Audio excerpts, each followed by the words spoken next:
who knows, maybe they can even do better than what we did. But I hope they will look at the indices of development we left behind, and I hope they will do whatever they can to ensure that the development we brought in Katsina is lifted, not dwindles.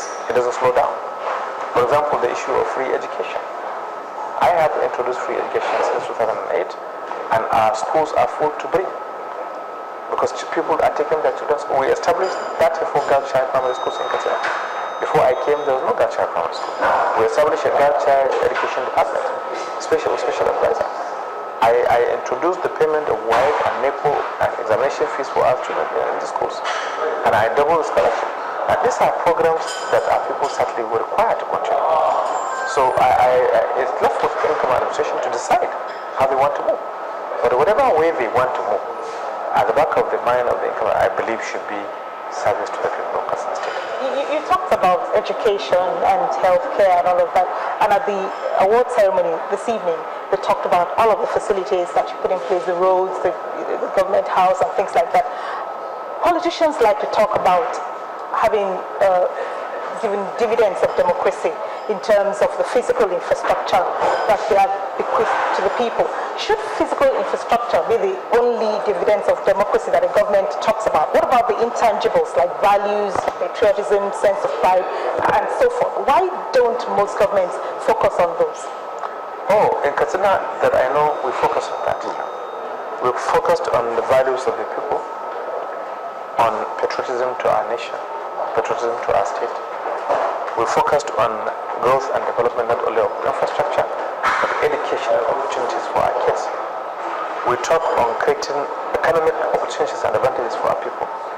We did a lot to bring the attention of our youth in particular to continue to be productive members of society by learning a trade or going to school and acquiring a degree.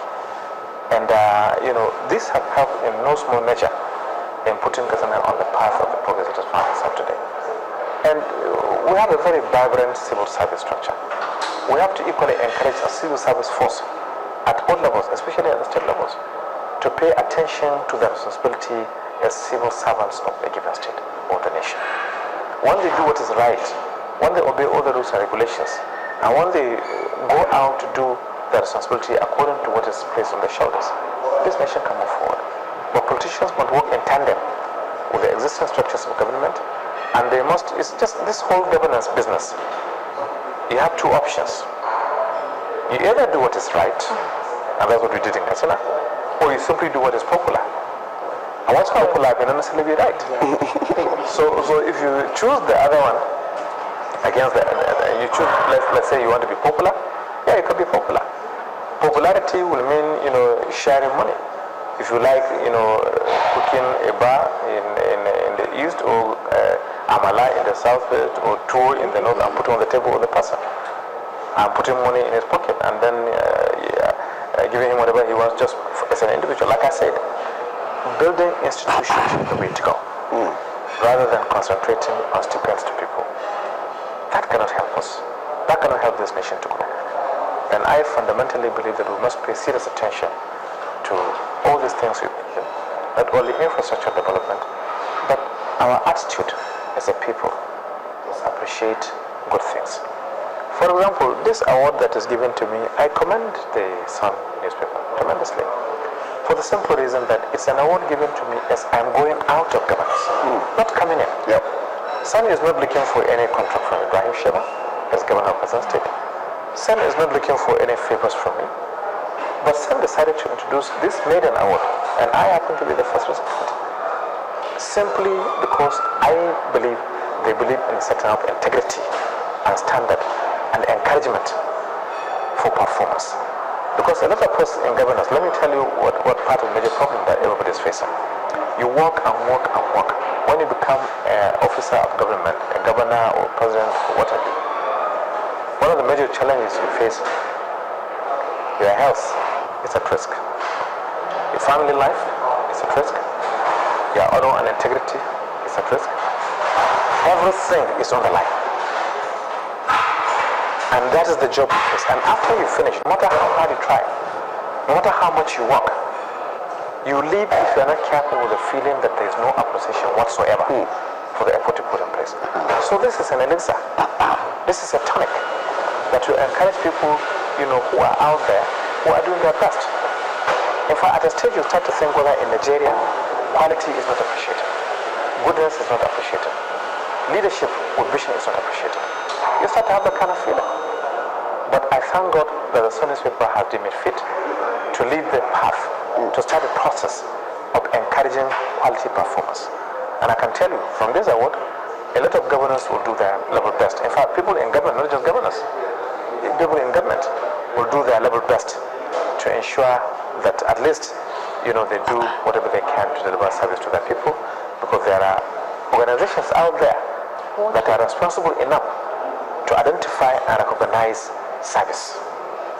And for this, I want to thank tremendously the Sun newspaper, the publisher and the chairman, and the editors and management team, and all those who in one way or the other contributed towards making this issue a national aspect of encouraging, performance. We're still on Please let Garba ask his question. Garba, yes, I keep thinking that after 8 years, I would like you to please try. Because we find it useful. Probably some people here might end up being governors one day. Might end up doing what? Might end up being governors here one day. Among them. Why not? Yes.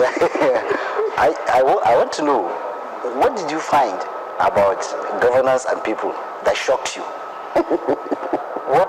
There are so many things that shock you in life. Yes, I think we'll. I think we'll. There are so many things that will shock you. Yes. What did you find that really surprised you? If you are going, number one, frankly speaking, there are a lot of gaps in integrity. A lot of gaps exist, especially in politics. There are a lot of people you would think would operate in a certain manner to ensure credibility and sincerity. But sometimes you'll be shocked you don't find that. You entrust people with responsibility, you find they'll be the first to go and see how they can, break that responsibility or throw it out. And on top of that, you can't work alone. You need people to work with. Yeah.